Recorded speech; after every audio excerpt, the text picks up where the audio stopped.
Hey guys, it is John C. Morley here, Sir Entrepreneur. Welcome to IFYL. It's so great to have you here on a Friday evening, November 4th, as we're just about to roll into the new day in a little less than 20 minutes.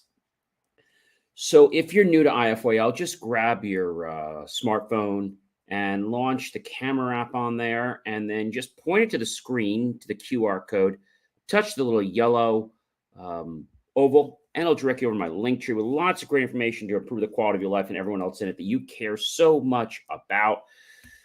We roll just like this. We start a Saturday with a new master topic. We roll all the way through the week, and we finish up on Friday. So that's how we work. And thank you so much for popping in. Really do appreciate you from the bottom of my heart. And also want to thank our friends, colleagues, and wonderful associates that are coming back and supporting me. Really appreciate you guys all the time that you've been here from the bottom of my heart as well. And hopefully some of the new people that are popping in, checking us out, seeing if this is content that they want, if they would like to just smell the Kool-Aid, try the Kool-Aid, and then hopefully they'll keep drinking the Kool-Aid. So we have a great show coming up here tonight for you. So let's get into that master topic. But before we get to the master topic, I want to share something with you. Do you know what today is, ladies and gentlemen? You know I do John's Daily National Days, right? So today is November 4th, and November 4th is National Candy Day. So you might be saying, when did National Candy Day first start? Well, the first National Candy Day um, actually started because people, wanted to have a sweet tooth, right? And so when we think about National Candy, people say to me, John, or I should say when, but really a better question is how did National Candy Day start? How? Well, it was sometime in 1916. The candy people looked at their empty fall calendars and said, "Hey, America, we need a new holiday for candy so people can buy it." It's a day to celebrate all things candy, to eat candy with extra enthusiasm and not just accidentally, and to give candy sales a big boost as we get ready to go into our holiday season. Now, candy is not just chocolate. The very first candy actually started out with honey and nuts and fruit. That's where it started. And then they got into caramels and other fillings and nuggets and other types of chocolates. Your hard chocolates, your milk chocolates, white chocolates. And so, with that, that means that candy's not just chocolate. Things like Swedish fish, things like they could be good and plenties. It could be anything from maybe a lollipop. So there's a variety of things that can be for candy day. But what do you think are the top candy sellers in the U.S.? Well, that's a great question. So the top candy companies is kind of how they break it down. But the top candy companies break down um, into Mars, Wrigley, Mondelez, the Hershey Company, Ferraro, General Mills, Lindt, Kellogg, Cliff Bar and Company, Simply Good Foods Company, Kind Healthy Snacks, Heartside Food Solutions, 1-800 Flowers, the Promotion in Motion COS, Tootsie Roll Industries, PepsiCo, just to name a few. But what is the number one selling candy in the United States of America? Does anyone want to take a guess? The number one selling candy. It's the Reese's Peanut Butter Cup. The second is the M&Ms. The third is the Cadbury Dairy Milk. And the third is the Germany Milka.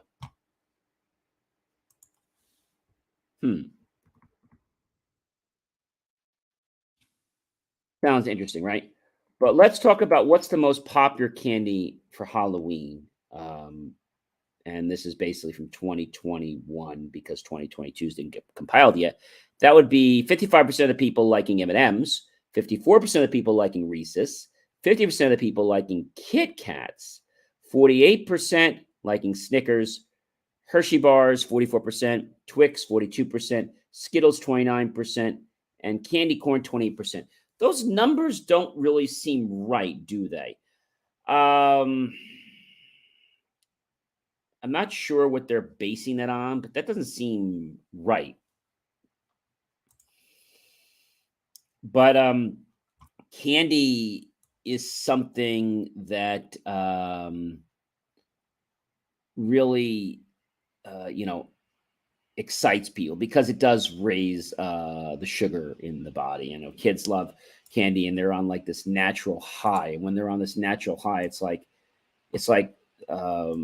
my parents would always say, you know, whenever we gave kids chocolates, like, you know, they're bouncing off the walls.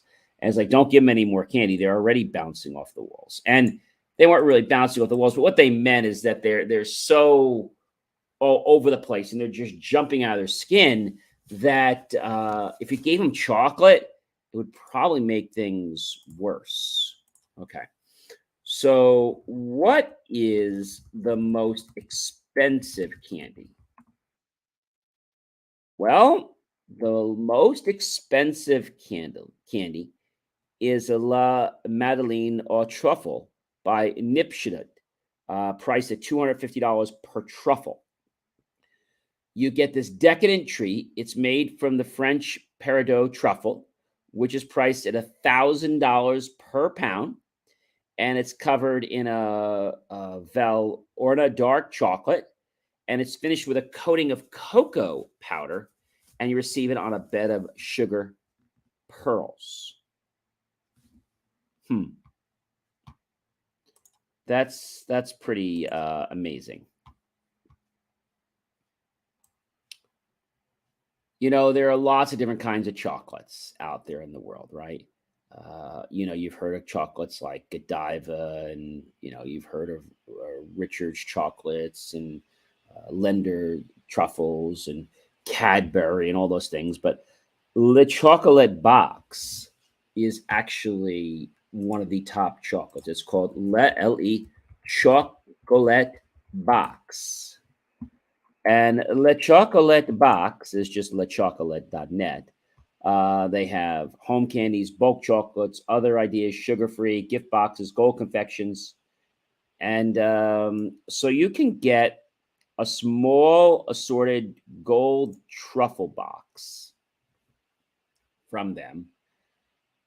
And I bet you probably want to know, how much does that cost?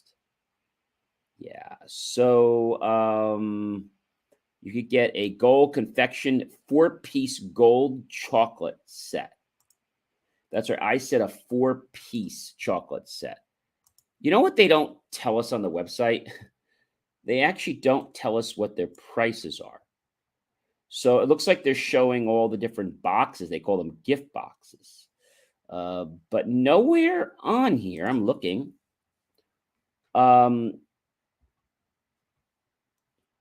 They have the different chocolates, but they don't tell you what they cost.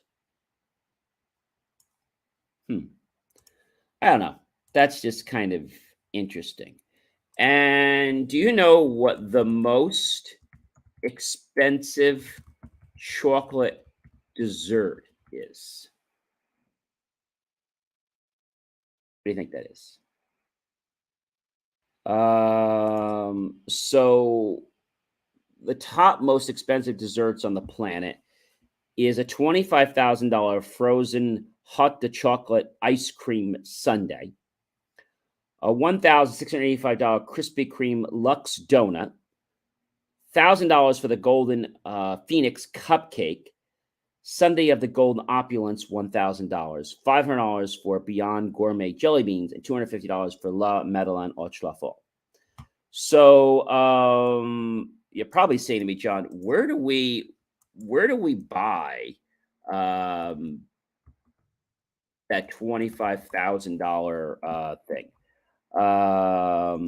Well, It's per the official Guinness website, the sundae is made with a blend of 28 cocos, including 14 of the world's most expensive. The dish is topped with 5 grams of edible 23 karat gold, and the goblet it is served in is also lined with edible gold and 1 carat of white diamonds. Wow. Now, if you think that's a little bit crazy, there is still another chocolate, another dessert that's even more. You know what that is? It's called Absurdity um,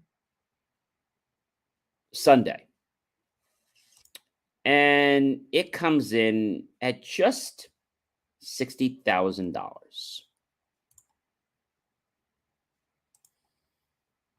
That's crazy, isn't it?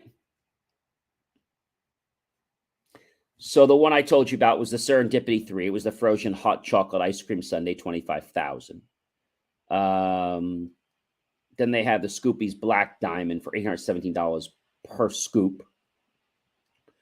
Per scoop, the Absurdity Sundae, one of the most expensive ice creams to come in the form of a sundae with additional ingredients added to the ice cream.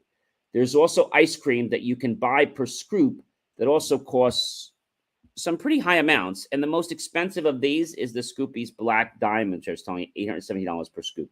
So why is this ice cream so expensive? Well, it's simple. It's a Madagascar vanilla bean flavored ice cream. It costs this much because of the other ingredients added to the base and includes a 23 karat gold flake set, rare ambrosial Iranian saffron, and Italian truffles. And the single scoop of delicious ice cream is served in a voracious bowl with a matching spoon that customers can take away as a keepsake of their dining experience. So the Absurdity Sundae is created by the Three Twin Ice Cream Company. It costs a staggering $60,000. And the makers of the sundae are not in it just to make money. They take from the price the cost of the ingredients used to create dessert, and then the profits are given to an African charity that focuses on conserving the environment. Unfortunately, there's an additional cost in sampling this treat, as you will need to pay for your airfare to Tanzania, as this is the only place that serves the Absurdity Sundae.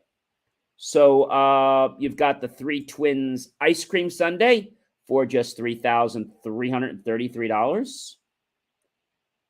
And you can get the Golden Opulence Sundae in New York. Serendipity 3 also offers the more economical version of the frozen hot chocolate sundae called the Golden Opulence Sundae. And you can sample this sweet treat, and you need to let them know 40 hours in advance of your visit so they can prepare the dish for you. It has a glass goblet rather than a gold goblet, but it still comes with a gold spoon. And the exclusive dessert comes at a price tag of just $1,000. So I want to just paint a little bit of a picture for you about that, because National Chocolate Day is important. So the thing about chocolate is it's a great day to enjoy it, to really indulge. But you don't need to have hundreds of pounds of chocolate. Like, I had a few pieces of really good chocolate tonight, and that was great. And I was really happy with that. So I think people don't really understand sometimes why this is done, but I think the reason it's done is it's something special, right? Would you go on a date and go to Golden Opulence? Maybe it's somebody you're going to be with for a while, not the first date probably. But I think when we can do these unique types of events, and then we can talk about them and share them with our friends, like, you know what I just did last night? What? I went to Golden Opulence and I got $1,000 Sunday. You what? And it's kind of neat because maybe it's not something you do every day, but I think it's something that, we can create a story about. And I've said to you guys in life that we're here to become a better version of ourselves, and we're also here to help others become better versions of themselves. And we're here to create different kinds of experiences in our life and other people's lives. And then, you know what we want to do with those experiences, ladies and gentlemen? We want to talk about those experiences. And not to brag about them, but to impart knowledge, to have a conversation, you know, pretty interesting. And, just knowing that, you can have something like this and you can enjoy it, and then you can talk about it. You're not paying just for the ice cream, I got to tell you. You're paying for the experience. I don't know what it actually costs for this ice cream, but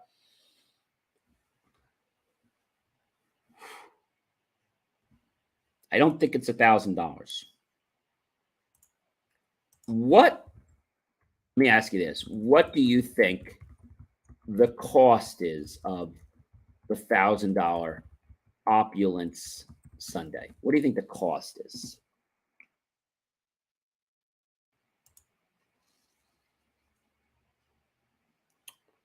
If I had to guess, I'd say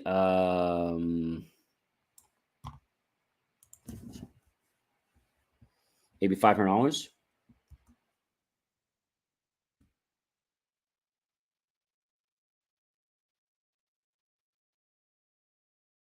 They say they use the highest quality ingredients, right?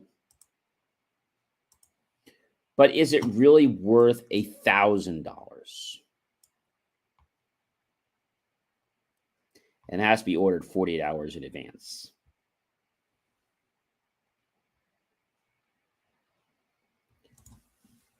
How much profit is made from the golden opulence sundae?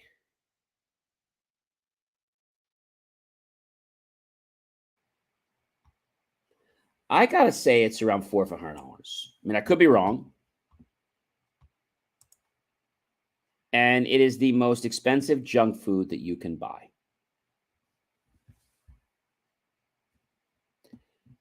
First dates are often taken there, although I don't advise that. Sweet 16s in search of something really special. The restaurant's golden opulence sundae is covered in 23 karat edible gold leaves and rich in a flavor thanks to the Tahitian vanilla ice cream infused with Madagascar vanilla beans and chunks of rare Chihuahua chocolate from Venezuela. Instead of the Hershey syrup and the maraschino cherry, the sundae is drizzled with one of the world's most expensive chocolates from the Amadi Porcelina and then adorned with canned fruits, gold covered almonds, chocolate truffles, and a marzipan cherries, I should say, more than one. And the dishes also features a dollop of sweet Grand Passion caviar served with a mother of pearl spoon and a gilded sugar flower. The whole thing looks as a gold flower, and it tastes, they say, remarkably. And it's served in a baccarat crystal goblet, and you get to keep that with the spoon and that 18 karat gold spoon. But they say that the spoon is not included anymore. So I guess they must have changed that.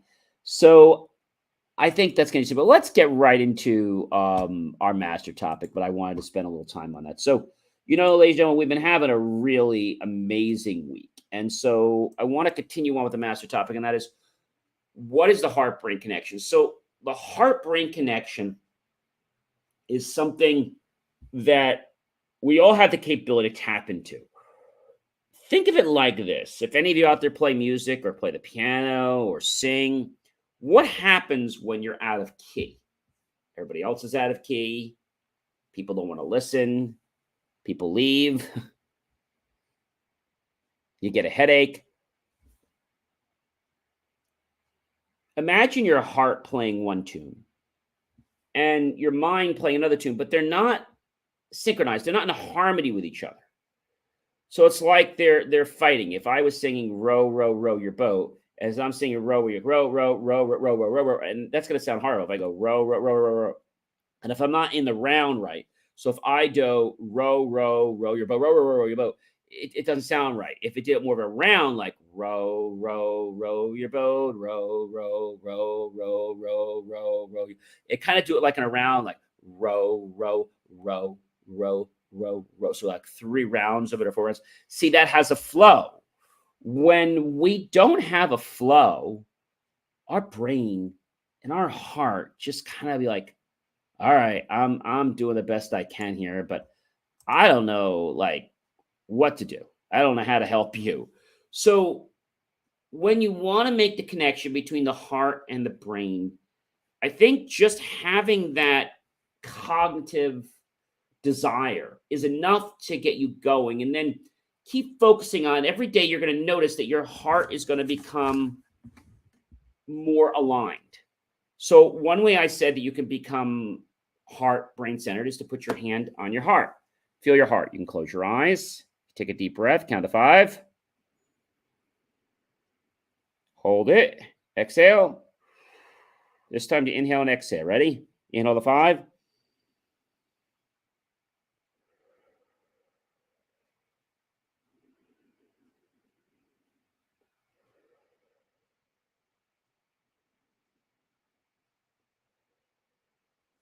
See how you had that kind of nice flow? Have you ever been in the ocean before?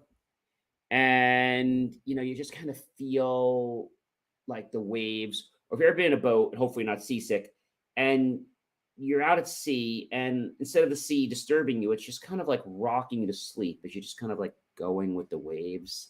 And I think that's so cool. So, the reason I wanted to put the time into the heart brain connection is that if you master the heart brain connection, which I know all of you could do, but you gotta put time and practice into it. You gotta want to master it. It's not gonna master itself. If you take the time to learn and embrace it, your rewards, my friend, are gonna be greater than anything you could ever imagine. You're gonna be in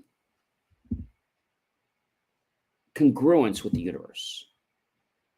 You're just going to feel things. You're going to get things. Now, I know because we've all had these challenges. We look at today and like, oh, this isn't where I want to be. You just have to keep feeling the heart and feeling and just knowing things you're going to get where you want to be. That's the most important thing. When things are going awry, connect with the brain, connect with the heart together. Ladies and gentlemen, I'm John C. Morley, serial entrepreneur. It's been, of course, an amazing privilege, pleasure, and honor to be with you again this wonderful Friday night. I'll be back tomorrow. This has been the entire week of the Heart Brain Connection, the series from 1 to 7, why it's so important, and how just taking a few minutes a day at night, in the morning, can vastly, positively improve your life. Are you ready to jumpstart your life? Are you ready to have a positive change that people are going to be looking at you like, what happened to him? What happened to her? Like, how are they doing that? And you can know the truth that it's the heart-brain connection. And if you want to share it with them, you can. But I think it's also important to be humble when you connect with the heart and brain. And things will just come to you. Like, I don't even have words to share with you tonight. I hope you guys have a wonderful rest of your night. And I will see you guys 1 hour in the morning. I'll see you later tonight with a brand new episode, brand new master topic. So have yourself a good one, everyone. Take care. And remember to keep practicing the heart-brain technique and meditate daily with that at night, in the morning, and your heart and your brain connection will become very strong. Take care.